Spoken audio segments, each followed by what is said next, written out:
일단 아드님이 미혼이신데, 네네. 미혼이시면 급하게 이제 뭐 또 지금 혹시 여자친구 데리고 그런 상황은 아니신 거죠? 이제 좀 그럴 수도 있을 것 아, 같아서 지금 그래요? 이제 네네. 좀 준비 좀 한번 해보려고요. 네, 네. 아드님 그 인물이 헌출하신가 봅니다. 아, 네. 네, 그렇습니다. 좋습니다. 그 미혼인데 일단 네. 주택을 지금 마련하고 싶어 하시는데 네. 일단 주택 단순히 주거 목적을 위한 주택 마련은 아니겠죠, 그죠? 네네. 그렇다고 본다면 뭐 서울시내 아무데나 혹시 뭐 지금 저층 뭐 빌라라든가 아무거나 들어갈 수도 있는 거잖아요, 그렇죠? 네네. 그런 의미가 아니라 좀 제대로 된 서울의 어떻게 보면은 입지도 좋은 그런 어떤 향후에 높은 가격을 형성할 수 있는 아파트를 이제 구입하시고 싶어 하실 것 같아요. 네. 그런데 지금 이제 아무래도 미혼이다 보면 나이대가 좀 어릴 거고 그렇다고 보면 모아놓은 돈이 많지 않을 거고 부모님께서 증여하는 돈도 어떤 한계가 있을 거니까 지금 아까 목돈은 얼마 정도 갖고 계신다고 했죠? 그러니까는 이제 저희가 이제 청약은 정말로 힘들잖아요. 아직 네, 네, 나이가 그렇죠. 있어서. 그래서 이제 그 힘들고 그렇더니 또 지금 자금이 한 3억 정도 있는데 이 3억이요? 돈으로 또, 예, 이 돈으로 또 안 그러면 저쪽에 뭐 변두리 쪽에 아파트나 가능하지. 맞습니다. 또 이쪽 수도권으로는 이 돈으로는 아파트가 좀 택도 없더라고요. 제가 알아보니까. 맞습니다. 그래서, 네. 예, 그래서 아무리 생각해도 과연 이거를 어떻게 좀 투자를 좀 해야 될지 제가 네. 좀, 네, 그래서 좀 놀라서 제가 이렇게 오늘 전화로 이렇게 문의를 드리는 거거든요. 네, 이 3억이란 돈이 과거에는 뭐 과거가 아니라 지금도 사실 굉장히 큰 돈인데 그렇죠. 최근에 부동산 네. 가격이 너무 급격히 서울 시내가 이제 오르다 보니까 이 돈 가지고 서울에 그 좀 괜찮은 아파트 마련하기라는 건 상당히 힘들잖아요.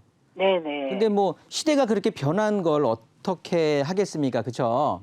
네. 그렇다고 보면 이 돈을 가지고 애매하게 살 수 있는 건 아까 시청자님께서도 인지하셨듯이 서울 변두리 아주 외곽 쪽이나 수도권 쪽에 있는 곳에 이제 집을 마련할 수밖에 없는 상황인데 그렇다고 보면 제가 아까 방송 서두에 인사 때도 말씀을 드렸지만 오늘자 경제신문들 보면 지금 동두천부터 수도권에 있는 아파트 가격들이 지금 하락세를 이제 접어들었거든요.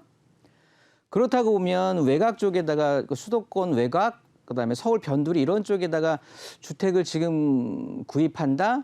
일단은 왜냐하면 아까 처음에 우리가 좀 제대로 된 집을 마련하고 싶다라는 어떤 그런 욕망 때문에 투자를 생각하는 거기 때문에 이 3억을 가지고 돈에 맞춰서 급급하게 그냥 막 하시는 것보다는 일단 미혼이고 나이가 젊다 보니까 괜찮은 아파트를 마련할 수 있는 방법 그런 것들은 저는 그렇다면 현물이 아닌 시간에다가 투자를 해야 된다라고 생각을 하는 거예요. 이 네네. 소리가 그렇죠. 뭐냐 네. 하면 당연히 서울 시내 과거부터 지금까지 그리고 앞으로도 아파트 가격이 높은 가격을 형성할 수 있는 즉 입지가 좋은 곳에 노후된 주거지를 찾아 들어가면서 재개발을 기다리면 되는 거겠죠.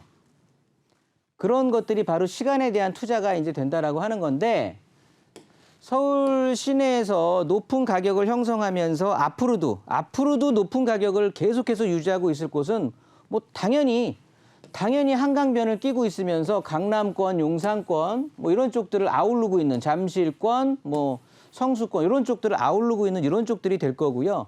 도심 쪽에 있는 일자리들, 여의도 쪽의 일자리들, 강남권의 일자리들 이런 쪽으로 즉 직주근접에 대한 접근성이 좋으면서 한강변이라는 천혜의 자연을 끼고 있는 곳들은 지금 현재도 우리나라에서 뭐 서울시뿐만 아니라 우리나라에서도 가장 높은 아파트 가격을 형성하니까 우리 아드님이 그러면 3억이라는 종잣돈을 가지고 향후 시간에 대한 투자를 한다라고 하면 저는 한강변 쪽에서 3억이라고 하니까 고민이 안 되는 것 같은데 그 돈보다 좀 적었으면 다른 지역들이 굉장히 애매했을 텐데요. 저는 혹시 자양동 들어보셨어요? 네, 들어봤죠. 네. 자양동에 이거 1, 2, 3, 4동이 있는데요. 그 특색들이 각 네네. 동마다 있는데 콕 찍어서 3억 정도면 자양동 네. 한강변에 투자하시는 게 좋을 것 같아요. 아, 네. 저 아시는 분도 그쪽으로 투자를 하셨다고 그러시거든요. 그래서 그러면 저도, 네. 그분 쫓아하시면 될 것 같은데. 그래서 저도 한번 이제 알아봤는데, 네네. 어디로 가야 될지 그게 되게 또 고민이더라고요. 자양동은요, 이렇게 뚝섬로라고 쭉 길이 이렇게 연결이 돼 있는데요. 네네. 이렇게 뚝섬 유원 지역을 끼고 있으면서 좌측은 자양 4동이고 우측은 자양 3동이에요. 네. 당연히 한강변을 끼고 있는, 한강변을 바라보고 있는 쪽들이 향후에 높은 좋은 입지로 변모할 거고요. 그렇다고 그렇죠. 보면은, 그렇겠죠. 네, 그렇다고 보면은 여기 자양 4동에서 한강변 쪽으로 붙어 있는 곳이 있어요. 네네. 그러면 뚝섬 유원지 쪽에서 그 4번 출구 쪽으로 나가는 방향이거든요. 영동대교 바로 건너면 우측 방향에 있는 곳. 네. 그쪽에서 더 찝어 얘기한다면 지금 자양동은 주민들이 그 동의서 진구하고 있는 상황이고요. 그리고 크게 4개의 권역으로 나뉘어져 가지고요. 지금 신속통합에 지금 진행이 되고 있는 게 이번에 서울시에다가 신청한 것 중에 요 위쪽 부블럭 쪽은 지금 신청이 돼 있거든요. 요 1, 2구역 쪽으로 해갖고 얘네들은 지금 신속통합 재개발 쪽에 후보지로 신청을 해놓은 상태예요.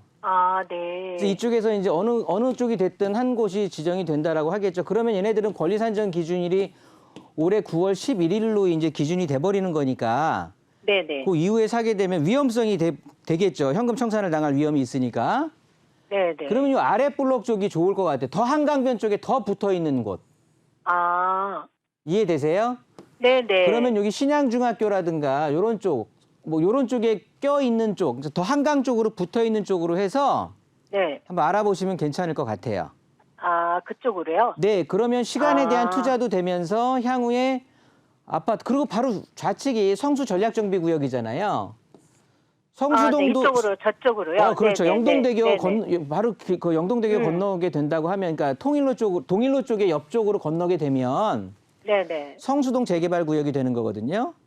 네. 성수동이 지금 구역 지정되기 전에는 구역 지정되기 전보다 구역 지정된 후에 그 주택들, 빌라들의 가격들이 진짜 어마무시하게 뛰었어요.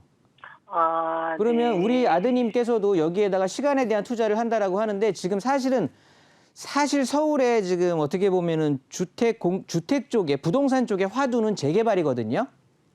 네네. 그렇다고 보면 실제 이제 새로 오세훈 시장이 내년에 또 이제 선거를 치러야 되겠지만 오세훈 시장의 어떤 그런 정책적으로 밀어붙인다고 하면 그 기간 자체도 굉장히 빨라질 것 같고, 그리고 구역 지정이 된다라고 하면 이제 조합원의 지휘양도 제한이라는 기간이 지금은 국회 계류 중이잖아요. 앞에 분에도 제가 말씀을 드렸는데 여기에 국회 통과를 하게 되면 정비법이 개정이 되면서 실제 구역 지정이 된 곳들이 엄청나게 귀중한 가치를 부여받을 것 같아요. 네. 그러니까 사실은 지금이 기회일 것 같아요. 어떻게 보면 마지막 티켓일 수도 있으니까 너무 고민하지 마시고 이쪽에 물건이 있다고 하면 좀 과감하게 도전을 해보는 용기가 좀 필요하실 것 같습니다. 절대 후회하지 않으실 것 같아요. 그럼 소장님, 그러면 3억으로 여기가 가능하다는 말씀이시죠? 네, 그렇습니다. 네네. 알았습니다. 네. 네네. 감사합니다. 네.